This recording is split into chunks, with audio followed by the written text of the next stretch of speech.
Okay, so I know it's not perfect. It got hit by a hedge trimmer, but that Toro high efficiency nozzle is still trying its best to put out an efficient amount of water. We're going to switch the nozzle, but I figured I'd show you guys what it looked like before I did that. Even after taking a hit from a hedge trimmer, it's doing an okay job of keeping that water right where it needs to go.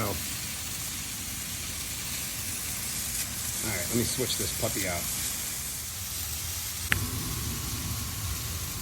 I should probably mention that these little Toro high precision nozzles, when installed on an entire zone, can save the end user up to 35% on their water bill while achieving the same radii as a traditional nozzle. Pretty neat little water conservation tool we got here, isn't it?